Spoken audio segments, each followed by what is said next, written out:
Yesterday, we confirmed Anthony Blinken, our new Secretary of State. Like the Director of National Intelligence, the Secretary of Defense, and the Secretary of the Treasury, there's another big bipartisan vote here in the Senate. 4 years ago, Senate Democrats subjected mainstream nominees to lead state and Treasury to a full gauntlet of partisan delay tactics. They forced cloture votes. Those were nearly party line. So were the final votes. Neither got on the job until February. But this president's mainstream nominees to key posts are receiving fair consideration and a timely process. Republicans have no shortage of substantive policy differences with the new administration. We'll be discussing them with Secretaries Austin, Yellen, and Blinken in the course of normal committee oversight. But unlike what took place 4 years ago, Republicans are not gratuitously delaying people who are mainstream and qualified, whom the new president has asked to serve in key posts. If we find somebody unfit, unqualified, or outside the mainstream, you bet we'll oppose them. But I just spent 4 years arguing that presidents deserve some latitude to assemble their team. I meant it, and I mean it now.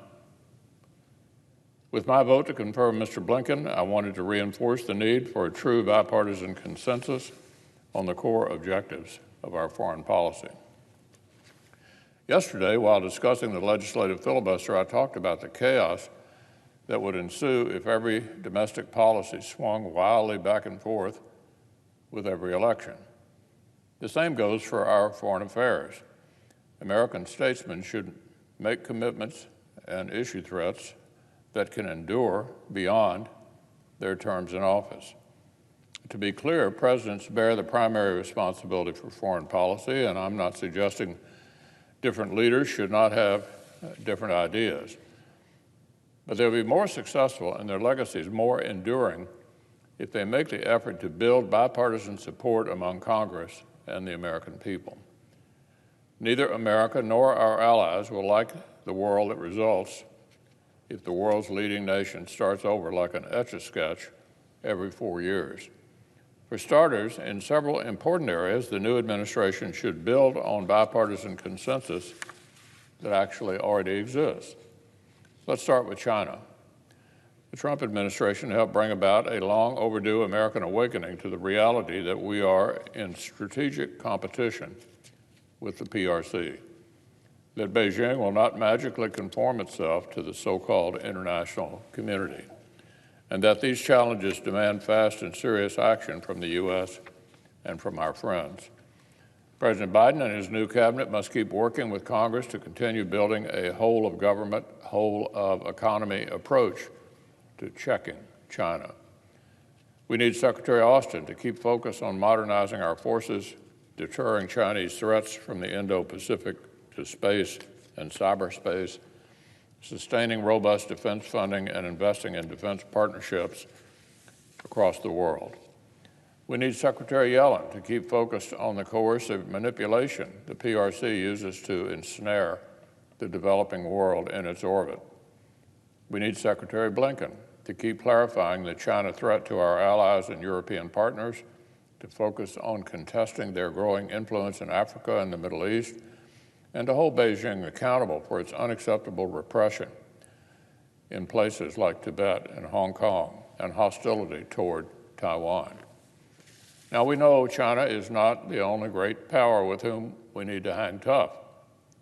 In concrete policy terms, the United States just spent 4 years developing a more clear-eyed approach to Russia. Rather than chasing naive resets with the Kremlin or worshiping arms control like a religion, we leaned into military assistance to Ukraine, serious sanctions, cyber countermeasures against meddling, and other strong steps. The Biden administration will find willing partners on Capitol Hill if it builds on this progress, keeps imposing real costs on Moscow, pushes back on expansionism in the Eastern Mediterranean, and importantly, encourages our allies to join this effort. Great power competition is key, but of course it does not exhaust the threats that we face. In the Middle East, I know President Biden will face political pressure from the left to rejoin Obama's Iran deal, just as President Trump faced pressure from the right to abandon it. Had President Obama not tried to circumvent Congress and pursue a partisan policy, this critical national security challenge might not have become so polarizing. But that's where we are. There's no question Iran is the biggest threat the U.S. and our partners face in the region. It poses threats beyond just its pursuit of nuclear weapons, sponsoring terrorism, its sectarian agenda, its work to undermine its neighbors' sovereignty, its development of ballistic missiles and lethal drones, and its appalling record on human rights.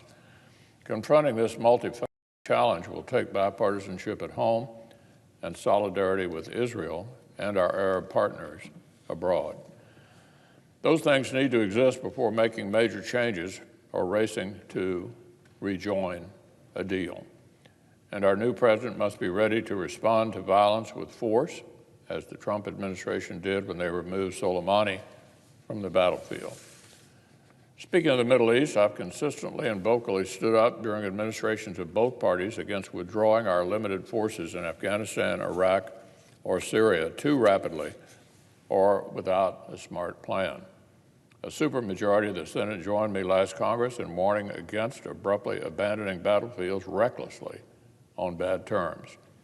Finally, all of this important work will require that we keep our friends close. The U.S. needs to be a partner that neither strains alliances unnecessarily nor hands out free passes. President Biden should continue prodding our partners to honor their promises, pay their share, and put real capabilities on the table, and reemphasize that we have their backs. One early test for the new administration and congressional Democrats will be the defense budget. If President Biden and his team are serious about contesting China, Russia, and these other threats, they'll need to show it. Without continued robust investment in a modern global force presence, American leadership would be little more than hollow rhetoric. I voted to get President Biden's top foreign policy advisors on the job swiftly. I hope and expect that our shared work will lead to frequent, close, and bipartisan work with the Senate.